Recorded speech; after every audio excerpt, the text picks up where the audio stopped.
Hello everyone, I'm Morgan and today I wanted to start a new series on my channel, one more new series where I will talk about short work.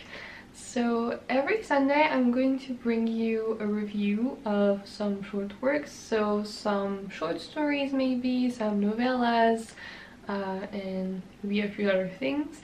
I don't know, because I really like short work and I feel like I don't read them as much because I always prioritize longer books because they take so much time, and everyone always talks about how amazing big books are, and I agree.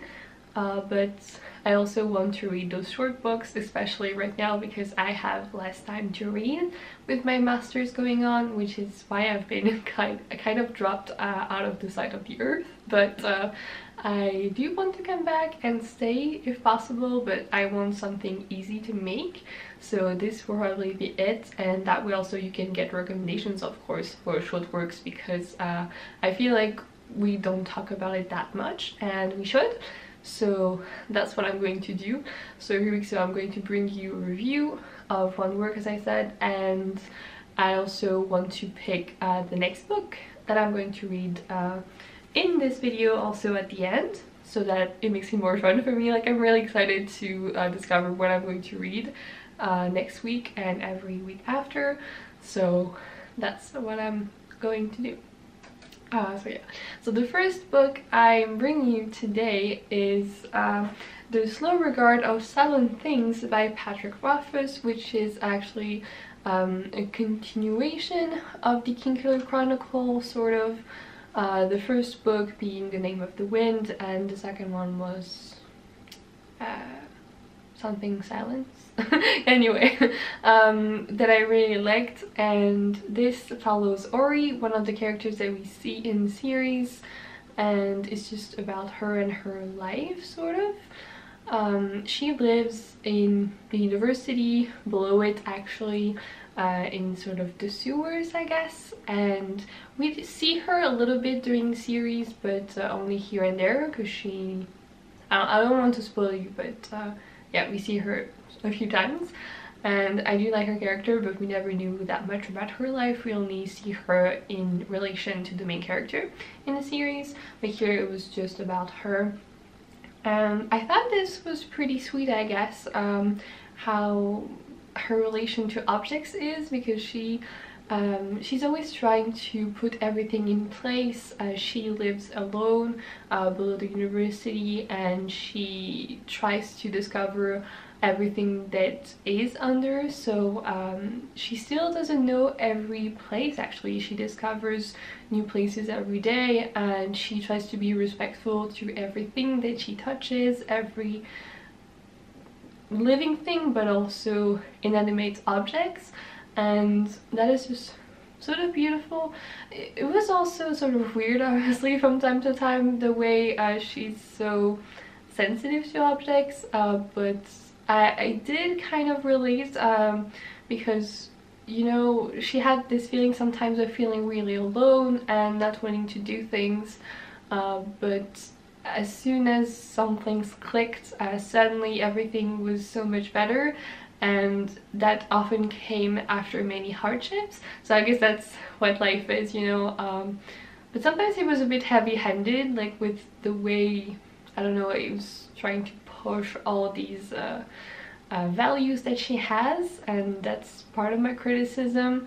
And just, yeah, it was a bit too much, but overall it's still pretty sweet and I would recommend it. But you should have read the first 2 books in the series before you read this, because there's no like world building or anything, and a few times this book does allude to the series here and there. So I guess this is for a pretty niche audience. The next we're going to talk about hopefully will not be part of the series, but this was the first one I wanted to read, and it also had a few illustrations here and there, or actually every other page, which were quite nice in black and white, so that was nice. But yeah, that was the first book I read. And now I'm going to pick the next book I'm going to read. So I'm going to do this just with a random number generator, and I have all of the books here on my Goodreads. I made a list, so I will see which one I pick.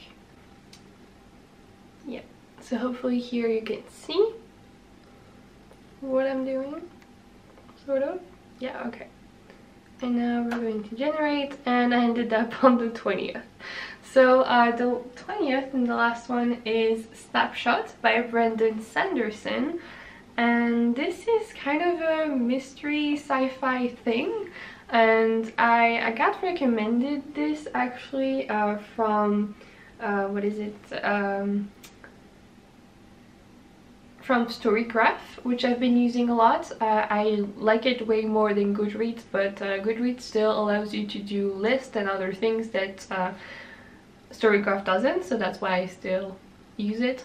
But Storygraph is amazing for recommendations, and I don't remember what I was searching for, but I ended up seeing that one, and I had no idea Brandon Sanderson had ever written a novella, so I was really happy to discover that. And I think it plays with time, so there's like this day that they recreated, and some detectives, I guess, have to discover things during that day to uncover for a crime that was committed, and it sounds amazing. I think it's not too long. Yeah, it's 98 pages, but Kindle edition, so the ebook pages are always longer than actual pages, which I don't know why, but anyway, should be like about 100 pages, so pretty doable in a week. And I have this on my e-reader, so I will be reading that.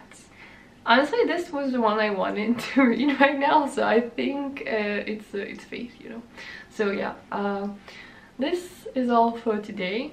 Thank you all for watching. Please tell me if you like this kind of video. I would love to have your feedback, and I will see you next week for the second review. Thank you for watching, and hope to see you in another video. Goodbye. Dream I know, deep up my feelings for you.